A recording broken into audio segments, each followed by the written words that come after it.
महादेव के गणों में एक से बढ़कर एक वीर हैं, पर उन्हीं के बीच एक ऐसा विचित्र गण भी है जो केवल हड्डियों का ढांचा है और जिसके 3 पैर हैं। आखिर कौन है यह गण और महादेव ने उसे यह सम्मान क्यों दिया, जबकि उसकी भक्ति ही अधूरी थी? यह कहानी है महर्षि भृंगी की। महर्षि भृंगी की शिवभक्ति की कोई सीमा नहीं थी, पर उनका अहंकार भी असीम था। वे महादेव को ही परम सत्य मानते थे और उनके लिए शक्ति अर्थात माता पार्वती का कोई अस्तित्व ही नहीं था। जब भी वे कैलाश जाते, वे केवल महादेव की ही परिक्रमा करते। वे जानबूझकर माता पार्वती को लांघ जाते, जो महादेव के ठीक बगल में विराजमान होती थीं। उनका यह अहंकार केवल माता पार्वती का ही नहीं, बल्कि सृष्टि के उस आधे सत्य का अपमान था, जिसके बिना स्वयं शिव भी अधूरे हैं।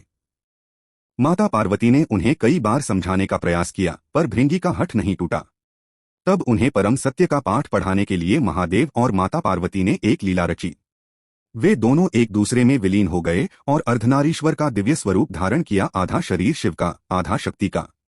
अब भृंगी के लिए केवल शिव की परिक्रमा करना असंभव था, पर उनका अहंकार तो देखिए। उन्होंने एक भृंग भौंरे का रूप धारण किया और अर्धनारीश्वर के बीच से छेद करके केवल शिव के अंश की परिक्रमा करने का प्रयास करने लगे। यह देखकर माता पार्वती समझ गईं कि अब इन्हें केवल ज्ञान नहीं, बल्कि अनुभव की आवश्यकता है। उन्होंने भृंगी के शरीर से शक्ति तत्व को खींच लिया और कहा, यदि तुम शक्ति को नहीं मानते तो तुम्हारे शरीर में उसका कोई अंश भी नहीं रहेगा। उसी क्षण भृंगी के शरीर से सारा मांस, रक्त और मज्जा लुप्त हो गया, क्योंकि यह सब प्रकृति अर्थात शक्ति का ही स्वरूप है। वे केवल हड्डियों का एक निष्प्राण ढांचा बनकर पृथ्वी पर गिर पड़े। वे खड़े भी नहीं हो पा रहे थे। उस पीड़ा के क्षण में उन्हें अपनी भूल का एहसास हुआ। वे समझ गए कि यदि शिव चेतना है तो शक्ति ऊर्जा है। एक के बिना दूसरा अपूर्ण और शक्तिहीन है। उनकी इस दशा को देखकर करुणामयी महादेव का हृदय द्रवित हो उठा। भृंगी का पश्चाताप सच्चा था। तब महादेव ने उन्हें सहारा देने के लिए एक तीसरा पैर प्रदान किया, ताकि वे खड़े हो सकें।